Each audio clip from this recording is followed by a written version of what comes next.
Hello students, welcome to our channel Shweta study point. Students, आज का हमारा टॉपिक है अपराध तथा श्वेतवसन अपराध में अंतर। आज के हमारे इस वीडियो में हम अपराध तथा सफेदपोश अपराध के मध्य पाए जाने वाले अंतरों के विषय में जानेंगे। तो आइए जानते हैं इस विषय में। अपराध अपराध ही है, चाहे वह निम्न वर्ग के लोगों द्वारा किया जाए अथवा समाज के प्रतिष्ठित एवं उच्च वर्ग के लोगों द्वारा। फिर भी सामान्य अपराध और श्वेतवसन अपराध की प्रकृति, मनोवृत्ति एवं आधारों में अंतर पाया जाता है। कहने का तात्पर्य यह है कि अपराध अपराध ही होता है, यह सत्य है, फिर चाहे वह निम्न वर्ग का व्यक्ति करे या फिर उच्च वर्ग का। किंतु इसके पश्चात भी सामान्य अपराध और श्वेतवसन अपराध की प्रकृति, मनोवृत्ति एवं आधारों में अंतर पाया जाता है। अपराध तथा सफेदपोश अपराध के मध्य पाया जाने वाला पहला अंतर यह है कि अपराध का संबंध समाज के सभी वर्गों से होता है,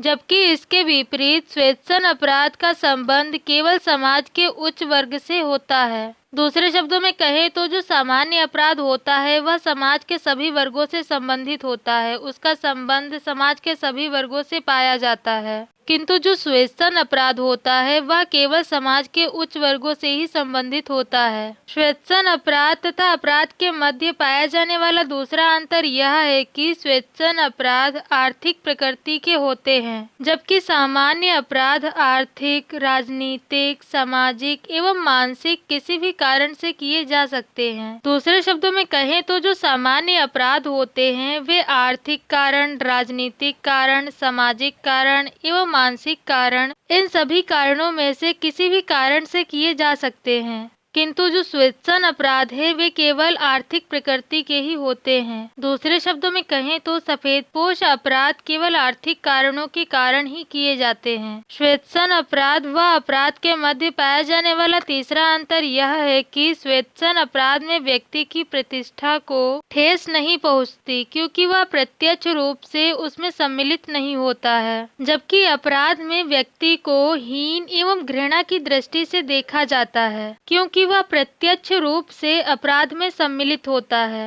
दूसरे शब्दों में कहें तो श्वेतवसन अपराध करने वाले अपराधी की मान प्रतिष्ठा को कोई भी ठेस नहीं पहुंचती है। ऐसा इस कारण होता है क्योंकि वह अपराध में प्रत्यक्ष रूप से भागीदार नहीं होता है। किंतु इसके विपरीत सामान्य अपराध करने वाले व्यक्ति को हीन एवं घृणा की दृष्टि से देखा जाता है। दूसरे शब्दों में कहें तो सामान्य अपराध करने वाले व्यक्ति की मान प्रतिष्ठा को बहुत ही हानि पहुंचती है, समाज में उसे घृणा की दृष्टि से देखा जाता है। ऐसा इस कारण होता है क्योंकि वह व्यक्ति अपराध में प्रत्यक्ष रूप से भागीदार होता है। अपराध व सफेदपोश अपराध के मध्य पाया जाने वाला चौथा अंतर यह है कि अपराध की अपेक्षा श्वेतवसन अपराध योजनाबद्ध रूप से किए जाते हैं। कहने का तात्पर्य यह है कि जो सामान्य अपराध हैं वह व्यक्ति किसी भी प्रकार से कर सकता है, अर्थात आवेश में भी कर सकता है या सोच समझकर भी कर सकता है। किंतु जो श्वेतवसन अपराध होते हैं अर्थात जो सफेदपोश अपराध होते हैं उन्हें व्यक्ति योजनाबद्ध तरीके से ही करता है, अर्थात इन अपराधों को व्यक्ति योजना बनाकर करता है। अपराध तथा श्वेतवसन अपराध के मध्य पाया जाने वाला पांचवा अंतर यह है कि अपराध की तुलना में श्वेतवसन अपराध अधिक गोपनीय ढंग से किए जाते हैं। कहने का तात्पर्य यह है कि जो सामान्य अपराध हैं वह व्यक्ति सबके सामने भी करता है और छुपाकर भी करता है, किंतु जो सफेदपोश अपराध होते हैं उन्हें व्यक्ति अत्यधिक गोपनीय ढंग से करता है। कहने का तात्पर्य यह है कि इस प्रकार के अपराध छिपाकर किए जाते हैं। अपराध तथा श्वेतवसन अपराध के मध्य पाया जाने वाला छठा अंतर यह है कि श्वेतवसन अपराध आधुनिक औद्योगिक एवं नगरीकरण समाजों की विशेषता है, जबकि अपराध आदिम और आधुनिक सभी समाजों में किए जाते हैं। दूसरे शब्दों में कहें तो जो श्वेतवसन अपराध होते हैं अर्थात जो सफेदपोश अपराध होते हैं वो ज्यादातर औद्योगिक एवं नगरीकरण समाजों में किए जाते हैं, जबकि इसके विपरीत जो सामान्य अपराध हैं वह आदिम और आधुनिक दोनों ही समाजों में किए जाते हैं, अर्थात इस प्रकार के अपराध दोनों ही समाजों में घटते हैं। अपराध तथा श्वेतवसन अपराध के मध्य पाया जाने वाला सातवां अंतर यह है कि सामान्यतः अपराध में अपराधी को दंड मिलता है, किंतु स्वेच्छन अपराध में अपराधी अपने आर्थिक स्थिति एवं जटिल कानूनी प्रक्रिया के कारण दंड से बच जाता है। स्वेच्छन अपराध तथा अपराध के मध्य पाया जाने वाला आठवां अंतर यह है कि स्वेच्छन अपराध व्यक्ति अपने व्यवसाय के दौरान करता है, जबकि अपराध व्यवसाय से बाहर भी होता है। दूसरे शब्दों में कहें तो जो सामान्य अपराध होते हैं वह व्यक्ति व्यवसाय के अंदर भी कर सकता है और व्यवसाय के बाहर भी करता है, जबकि इसके विपरीत जो स्वेच्छन अपराध होते हैं वह व्यक्ति केवल अपने व्यवसाय के दौरान ही करता है। कहने का तात्पर्य यह है कि इस प्रकार के अपराध व्यवसाय से संबंधित होते हैं, या फिर यूं कहें कि इस प्रकार के अपराधों को व्यक्ति केवल अपने व्यवसाय के लिए ही करता है। आइए अब जानते हैं अपराध और स्वेच्छन अपराध की अवधारणाओं के मध्य पाए जाने वाले अंतरों के विषय में। विभिन्न समाजशास्त्रियों ने भिन्न भिन्न आधारों के आधार पर स्वेच्छन अपराध और अपराध की अवधारणाओं के मध्य पाए जाने वाले अंतरों को स्पष्ट किया है, जिनमें से एक है अपराधी वर्ग। अपराधी वर्ग के आधार पर अपराध और स्वेच्छन अपराध की अवधारणाओं के मध्य अंतर पाया जाता है। साधारण अपराध का संबंध किसी वर्ग विशेष से नहीं होता। उदाहरण के लिए हत्या तथा बलात्कार का अपराध सभी वर्गों के व्यक्ति करते हैं, परंतु स्वेच्छन अपराध संभ्रांत तथा प्रतिष्ठित पद पर आसीन वर्ग के व्यक्तियों द्वारा ही किए जाते हैं। कहने का तात्पर्य यह है कि जो साधारण अपराध होते हैं उसका संबंध किसी एक विशेष वर्ग से नहीं होता है, अर्थात साधारण अपराध किसी भी वर्ग का व्यक्ति कर सकता है, जैसे कि बलात्कार, हत्या। इस प्रकार के अपराध सभी वर्गों के व्यक्ति करते हैं, फिर चाहे वे उच्च वर्ग के व्यक्ति हों या फिर निम्न वर्ग के। किंतु इसके विपरीत स्वेच्छन अपराध का संबंध उच्च वर्ग के व्यक्तियों से होता है, क्योंकि इस प्रकार के अपराध संभ्रांत तथा प्रतिष्ठित पद पर आसीन वर्ग के व्यक्ति ही करते हैं। दूसरे शब्दों में कहें तो इन्हीं व्यक्तियों के द्वारा इस प्रकार के अपराध किए जाते हैं।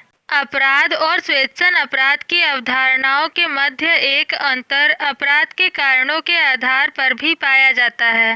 विभिन्न विद्वानों का यह कथन है कि अपराध का कारण सामाजिक, आर्थिक, राजनीतिक, मनोवैज्ञानिक इत्यादि कोई भी हो सकता है, अर्थात इन कारणों में से किसी भी कारण के कारण व्यक्ति अपराध कर सकता है, किंतु स्वेच्छन अपराध मुख्यतः आर्थिक प्रकृति के होते हैं। कहने का तात्पर्य यह है कि इस प्रकार के अपराध केवल आर्थिक कारणों के कारण ही किए जाते हैं। संभ्रांत वर्ग के व्यक्ति इस प्रकार के अपराध अधिक से अधिक धन संचय करने के लिए करते हैं। इनके मध्य एक अंतर जनता का दृष्टिकोण के आधार पर भी पाया जाता है। अधिकांश विद्वानों का यह मानना है कि जनता का दृष्टिकोण दोनों अपराधियों के प्रति अलग है। दूसरे शब्दों में कहें तो अधिकतर विद्वानों का यह मानना है कि जनता का दृष्टिकोण अर्थात नजरिया दोनों ही प्रकार के अपराधियों के लिए अलग अलग है, जैसे कि चोरी, डकैती, राहजनी, हत्या और बलात्कार जैसे अपराध के दोषी का लोग तिरस्कार करते हैं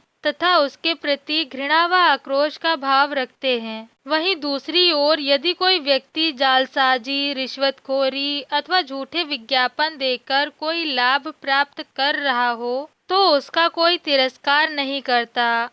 अतः यह कहना गलत नहीं होगा कि स्वेच्छन अपराध से व्यक्ति की प्रतिष्ठा को कोई धक्का नहीं पहुंचता है। दूसरे शब्दों में कहें तो इस प्रकार का अपराध करने वाले अपराधियों की प्रतिष्ठा को किसी भी प्रकार की कोई भी हानि नहीं पहुंचती है। अपराध और स्वेच्छन अपराध की अवधारणाओं के मध्य एक अंतर अपराध की प्रकृति के आधार पर भी पाया जाता है। विभिन्न विद्वानों का यह कथन है कि अपराध की तुलना में स्वेच्छन अपराध की प्रकृति अप्रत्यक्ष होती है। कहने का तात्पर्य यह है कि इस प्रकार के अपराध को व्यक्ति अप्रत्यक्ष रूप से करता है। उदाहरण के लिए किसी महिला का बलात्कार कर देना जघन्य अपराध माना जाता है, लेकिन बड़े बड़े राजनीतिज्ञ जब नियोजित तरीके से हत्या करवाते हैं तब इसे स्वेच्छन अपराध कहा जाता है। कहने का तात्पर्य यह है कि अपराध की तुलना में स्वेच्छन अपराध गोपनीय तथा अमूर्त होते हैं। इस प्रकार के अपराधों को व्यक्ति जनसाधारण की निगाहों से छिपाकर करता है, किंतु जब इनकी गोपनीयता भंग हो जाती है तो इनकी गोपनीयता भंग होने पर ही यह अपराध बन जाते हैं।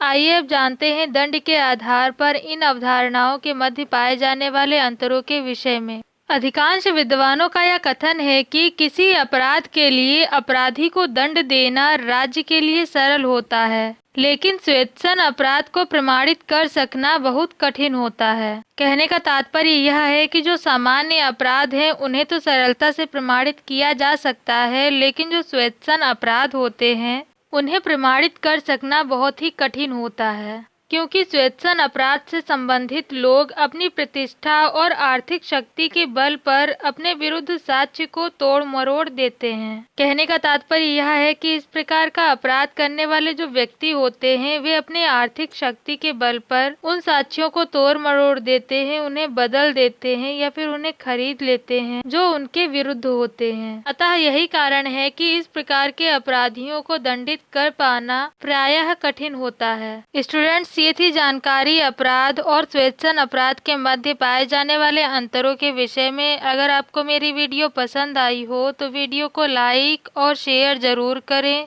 चैनल को सब्सक्राइब करना न भूलें और साथ ही बेल आइकन को जरूर दबाएं, जिससे कि आपको मेरी आने वाली नई वीडियो की नोटिफिकेशंस मिल सके।